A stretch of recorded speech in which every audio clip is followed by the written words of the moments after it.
الحمد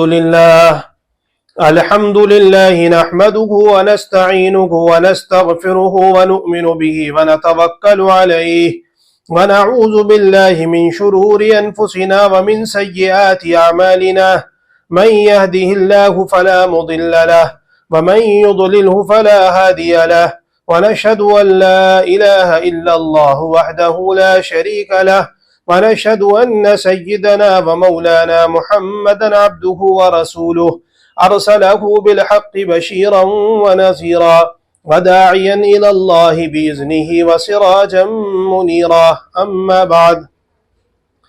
میرے محترم دوستوں اور عزیزوں، اللہ کے نبی علیہ الصلاۃ والسلام نے ہم سب کو زندگی گزارنے کا طریقہ بتایا اور ہر پریشانی سے نکلنے کا حل بتایا۔ آج بہت سے لوگ حکومتوں سے پریشان ہیں، ان کو برا بھلا کہتے ہیں، گالیاں بک دیتے ہیں، غیبتیں کرتے ہیں، برائیاں بیان کرتے ہیں۔ تو میرے بھائیوں دوستوں، ہمیں دیکھنا یہ ہے کہ سیرت سے ہمیں کیا بات پتہ چلتی ہے کہ بری حکومت کی نشانیاں کیا ہیں، اس کی علامات کیا ہیں۔ حضرت سعید ابن سمعان رحمۃ اللہ علیہ ایک تابعین میں سے فرماتے، میں نے حضرت ابو ہریرہ رضی اللہ تعالیٰ عنہ ایک دعا فرما رہے ہیں، اس دعا میں کیا کہہ رہے ہیں؟ اے اللہ، ہماری نو عمر اور بے وقوفوں کی حکمرانی سے ہماری حفاظت فرما، کہ ہم پہ ایسا دور نہیں آئے کہ نو عمر بچے یا نااہل لوگ بے وقوف ہمارے اوپر حکومت کریں، اس سے ہماری حفاظت فرما۔ تو ان سے پوچھا گیا کہ اس کی کیا علامت ہے، اس کی کوئی نشانی تو ہو کہ یہ کب ہوگا؟ تو فرمایا سب سے پہلے جب رشتہ داروں کے حقوق پامال کیے جائیں گے، قطع رحمی کی جائے گی، رشتہ ناتوں کو توڑا جائے گا۔ دوسری علامت کیا بتائی؟ کہ گمراہ کرنے والوں کی اتباع کی جائے گی، اطاعت کی جائے گی، کہ جو اللہ کے نافرمان ہیں، فسق اور فجور میں مبتلا ہیں، گناہ کے کام کرتے ہیں، ان کی اطاعت کی جائے گی۔ تیسرا، جو ہدایت کی طرف دعوت دیں گے، اچھے کاموں کی طرف، دین کی طرف، شریعت کی طرف بلائیں گے، ان کی بات مانی نہیں جائے گی۔ جب یہ تین باتیں ہونے لگیں، تین باتیں پائی جائیں جس قوم کے اندر، تو سمجھ لینا کہ بری حکومت کی نشانیاں ہیں، کہ بری حکومت کا دور ہوگا۔ اللہ کے نبی علیہ الصلوۃ والسلام نے کیا فرمایا کہ زمانہ ایسا آئے گا قیامت کے قریب، آپ پیشین گوئی فرما رہے ہیں کہ کیا ہوگا، کہ آپ نے بہت ساری پیشین گوئیاں فرمائی، اس میں ایک بات یہ بھی آپ نے فرمائی کہ جب لڑکی مالکہ، آپ نے کیا فرمایا؟ آپ نے فرمایا کہ جب ماں سے بدتمیزی کرنے لگے بیٹی، ماں سے بدتمیزی کرنے لگے بیٹی، ایسے حکم چلائے جیسے ایک مالکن باندی پہ چلاتی ہے، مالکن باندی پہ چلاتی ہے، تو اس کا الٹا ہو جائے گا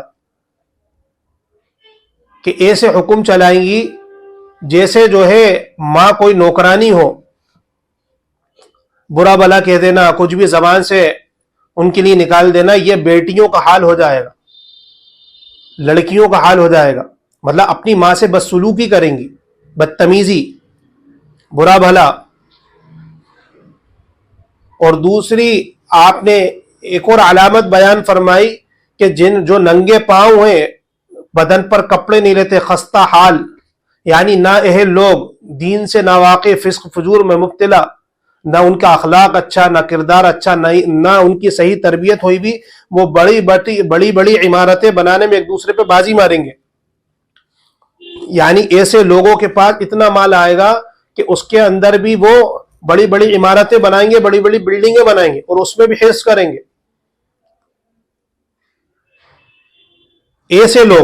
ایسے لوگوں کے پاس اتنا مال ہوگا کہ وہ کہے گا کہ میں نے اتنی بڑی بلڈنگ بنائی، تو دوسرا کہے گا میں اس سے زیادہ بڑی بناؤں گا۔ یہ وہ دور ہوگا۔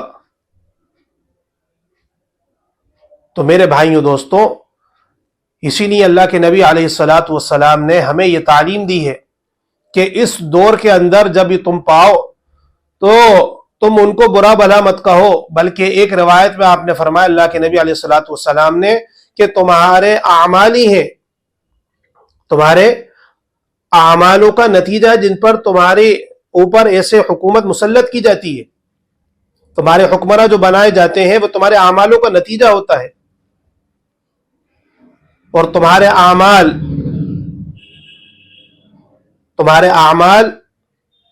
جو ہیں وہ حکمرانوں کی شکل میں تمہارے سامنے لائے جاتے ہیں، عمار اور حکمرانوں کی شکل میں تمہارے اعمال جو ہے وہ تمہارے سامنے لائے جاتے ہیں۔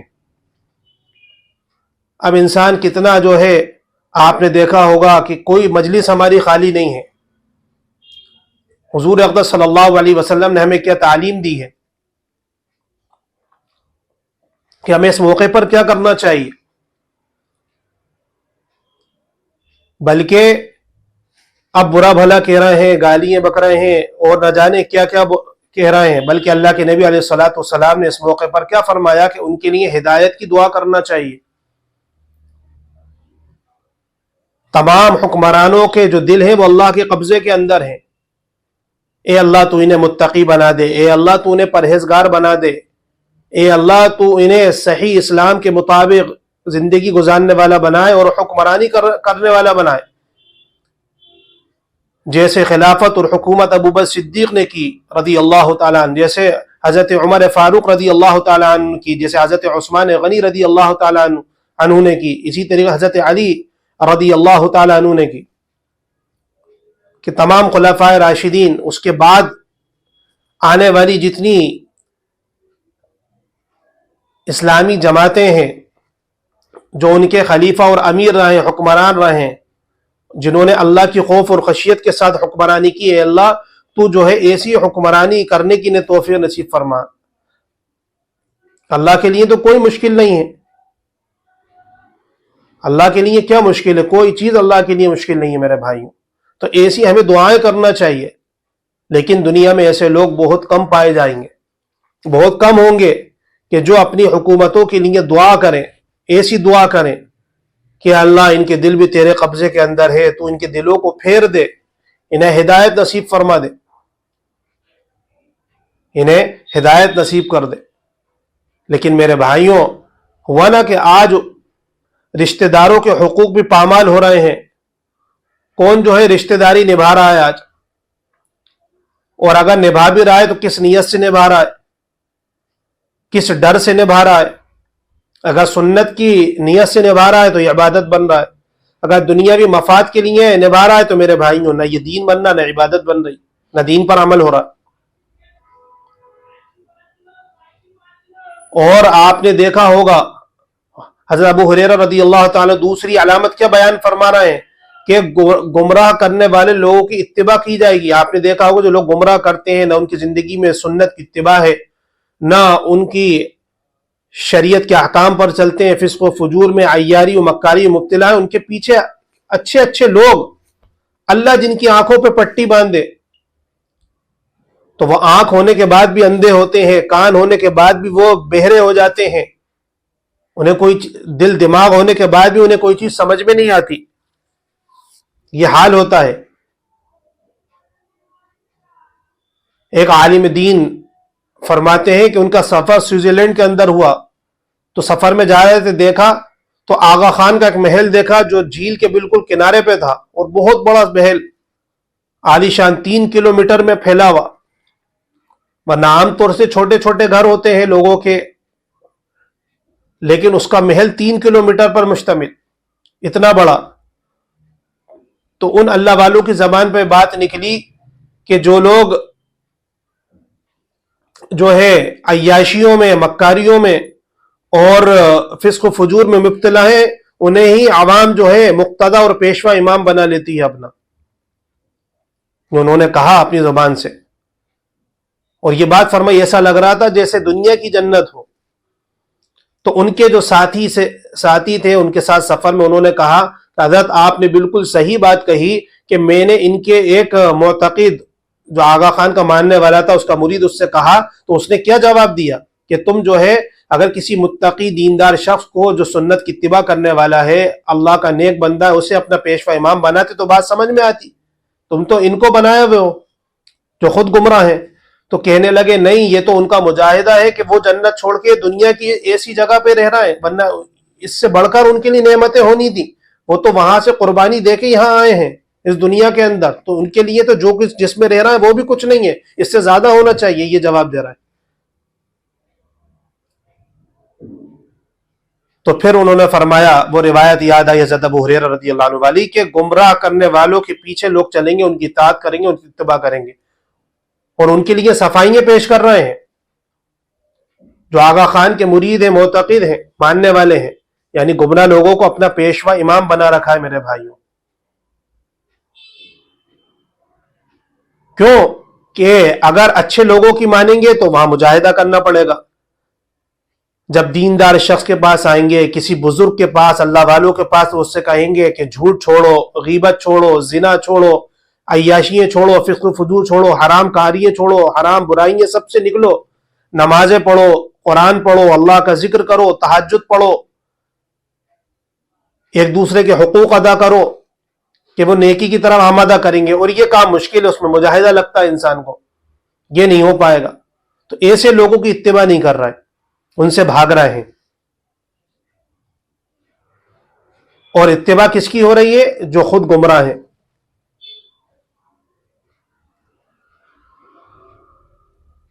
اور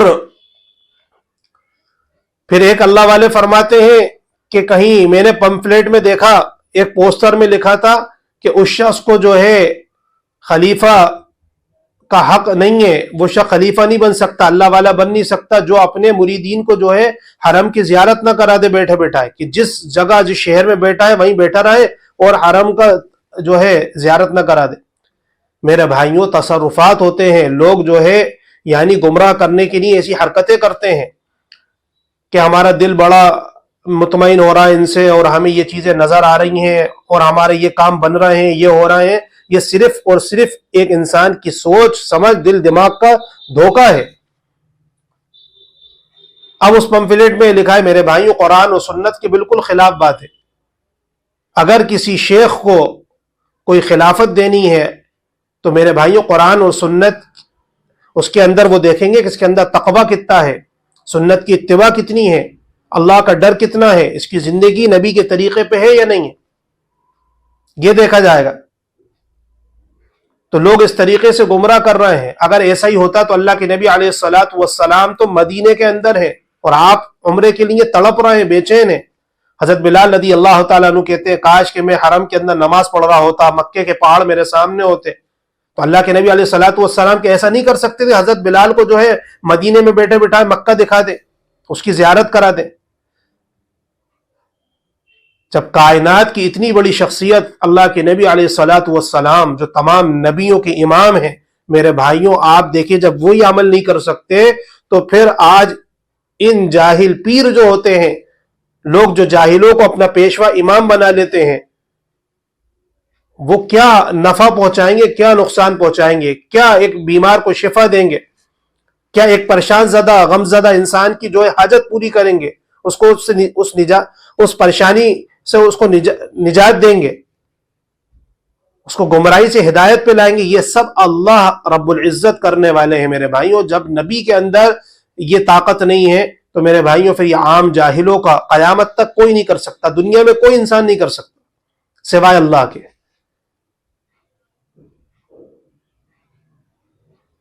کہ زندگی اور موت, بیماری اور شفا, صحت اور تندرستی, فقر و فاقہ اور غنا, ہر چیز میرے بھائیوں اللہ کے اختیار کے اندر ہے. اللہ جسے چاہے یہ جو ہے ان حالات کے ساتھ زندگی گزارتے ہیں اللہ ان بندوں کی. اللہ خود آزماتے ہیں, میں دیکھنا چاہتا ہوں میرا بندہ کس یقین کے ساتھ زندگی گزار رہا ہے, اور یہ کس کے پاس جاتا ہے ان حالات کے اندر. تو ہر کام میرے بھائیوں ہمیں اللہ سے کروانا ہے, اللہ سے لینا ہے. ایک اللہ والوں نے کیا بات فرمائی کتنی پیاری. اگر بادشاہ ہو, حضرت سفیان ثوری رحمۃ اللہ علیہ تابعی ہیں, فرماتے اگر اللہ والوں کو اگر بادشاہوں کو یہ پتہ چل جائے کہ اللہ والوں کے دلوں میں کتنا سکون ہے, کہ یہ ملک اور شہروں پہ قبضہ کرنے کی بجائے اللہ والوں کے دلوں پہ قبضہ کریں. اللہ اکبر. الا بذکر اللہ تطمئن القلوب. دلوں کا سکون, زندگی کی راحت اور اطمینان یہ ایسی نہیں مل جاتی کہ دین بھی زندگیوں مجاہدے لگتے ہیں، قربانی دینا پڑتی ہے، مشقت اٹھانا پڑتی ہے میرے بھائیوں، جب یہ وجود کے اندر آتا ہے یہ دین، اور پھر اس دین کی وجہ سے اللہ ان کو مخلصین میں شامل فرماتے ہیں، ان کے ذریعے سے اللہ ہدایت کو عام کرتے ہیں، ان کی تبلیغ کے ذریعے سے، ان کے عملوں کے ذریعے سے۔ اور جو گمراہ کن لوگ ہیں، بس میرے بھائیوں اگر اللہ سے توبہ نہیں کری، بے دین بے ایمان چلے گئے تو یہ بھی جہنمی ہیں، ان کے ماننے والے بھی۔ اللہ رب العزت کے اختیار میں اللہ کیا فیصلہ کریں گے؟ کیونکہ اللہ نے تو دو راستے بتائے ہیں، اگر تم نبی کی شریعت و سنت پر چلو گے، عمل کرو گے قرآن حدیث پر، تو تمہارے لیے جنت ہے۔ اگر قرآن اور حدیث سے ہٹ کر میرے بھائیوں غیروں کے طریقے اپناؤ گے، منچائی زندگی گزارو گے، اور قرآن اور حدیث کو چھوڑ کر نعوذ باللہ اعراض کر کے اس سے زندگی گزاری جائے گی، تو وہ راستہ جہنم میں لے جانے والا ہے۔ اللہ کا صاف اعلان ہے۔ اور جو لوگ گمراہ کر رہے ہیں، فتنے فساد پھیلا رہے ہیں، قرآن اور حدیث کے خلاف کام کر رہے ہیں میرے بھائیوں، اللہ کی سخت پکڑ ہے ایسے لوگوں کے ساتھ۔ تو حضور اقدس صلی اللہ علیہ وسلم نے فرمایا کہ زمانہ ایسا آئے گا کہ میری امت 73 فرقوں میں بٹے گی، وہ ایک فرقہ ہوگا جنت میں جائے گا، 72 کے 72 جہنم میں جائیں گے۔ پوچھا گیا یا رسول اللہ وہ کون سا ہوگا؟ فرمایا جس پہ میں اور میرے صحابہ ہیں۔ یعنی قرآن اور حدیث کو لازم پکڑنا میرے بھائیوں، مضبوطی سے پکڑنا ہے۔ اگر کسی کو پیشوا امام بھی بنانا ہے تو یہ دیکھیں کہ وہ متقی کتنا ہے، اس کی زندگی میں سنت کی اتباع ہے نہیں ہے، اس کی زندگی جو ہے قرآن حدیث والی ہے نہیں ہے، اس کو اپنا پیشوا امام بناؤ، بڑا بناؤ، اس کی زندگی کو فالو کرو، کہ قرآن اور سنت جو ہم سے کہہ رہی ہے اس پر، کہ انسان کی اللہ نہ کرے کہ انسان اگر اس سے غلطی ہو جائے تو ہم اس کے مکلف نہیں ہیں، ہم بھی وہ غلطی کریں۔ ٹھیک ہے انسان ہے، اس کی غلطی ہو گئی، لیکن وہ غلطی آپ کو نہیں کرنا۔ اس لیے ہمارے لیے قرآن اور حدیث، اور قرآن اور حدیث کی جو تعلیم، یعنی جو بات اللہ والے بتاتے ہیں، علماء کرام ہمیں تعلیم دیتے ہیں، اس تعلیم پر ہمیں عمل کرنا ہے، ان باتوں پر ہمیں عمل کرنا ہے، ان باتوں پر ہمیں عمل کرنا ہے۔ اگرچہ ظاہر میں کسی انسان سے کوئی نیک شخص ہے، متقی ہے، بھائی کل بنی آدم خطاؤن وخیر الخطائین التوابون، اللہ کے نبی علیہ الصلوۃ والسلام کیا ارشاد فرمانا ہے کہ ہر ابن آدم کی اولاد خطا کار ہے، اور بہترین خطا کار کون ہے؟ جو توبہ کرنے والا ہو۔ غلطی سب سے ہوتی، کسی سے غلطی ہو گئی، ہم نے سچی توبہ کر لی، ٹھیک ہے، تو یہ تھوڑی کہ اگر اس نے غلطی کری تو آپ اس کو دیکھ کے غلطی کرو، ٹھیک ہے، کسی سے کوئی غلطی ہو گئی تو وہ اللہ سے سچی پکی توبہ کرے، اللہ غفور الرحیم، معاف کرنے والے۔ لیکن ہمیں کوشش یہ کرنا ہے کہ اگر اللہ، ویسے تو غلطی کرنا نہیں ہے، اگر غلطی ہو جائے تو اس سے اللہ سے استغفار کرنا، معافی مانگنا ہے۔ کہنے کی بات یہ ہے کہ ہمارے علماء کرام، اللہ والے، دعوت و تبلیغ کی جو محنت ہو رہی ہے، اس کے ذریعے سے جو بھی باتیں، جو بھی دین ہم تک پہنچے، ہم اس پر عمل کریں۔ جیسے صحابہ کرام نے اللہ کے نبی علیہ الصلوۃ والسلام کی باتوں پر عمل کرا، اور اس کی جو ہے اپنی جان مال لگا کر اس کی تبلیغ کری میرے بھائیوں، ایسی ہمیں کرنا ہے، نہ کہ جو ہے اللہ نہ کرے ہمیں گمراہ لوگوں کو اپنا پیشوا امام بنانا ہے، ان کو بڑا ماننا ہے۔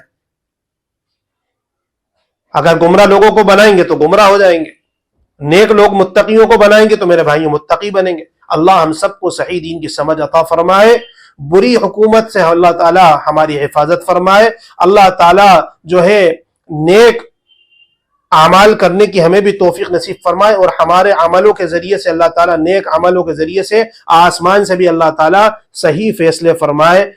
وآخر دعوانا ان الحمد للہ رب العالمین۔